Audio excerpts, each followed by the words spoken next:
ہمارے YouTube channel کے ناظرین السلام علیکم۔ آج ہم آپ کو بتائیں گے عورت کیا ہے۔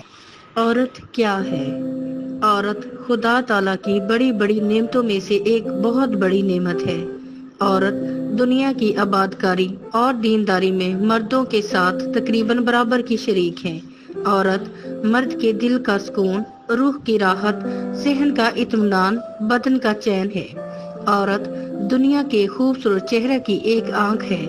اگر عورت نہ ہوتی تو دنیا کی صورت کانی ہوتی۔ عورت حضرت آدم و حوا علیہ السلام کے سوا تمام انسانوں کی ماں ہے، اس لیے وہ سب کے لیے قابل احترام ہے۔ عورت کا وجود انسانی تمدن کے لیے بے حد ضروری ہے۔ اگر عورت نہ ہوتی تو مردوں کے لیے زندگی جنگلی جانوروں سے بھی بدتر ہوتی۔ عورت بچپن میں بھائی بہنوں سے محبت کرتی ہے، شادی کے بعد شوہر سے محبت کرتی ہے، ماں بن کر اپنی اولاد سے محبت کرتی ہے۔ اس لیے عورت دنیا میں پیار و محبت کا تاج محل ہے۔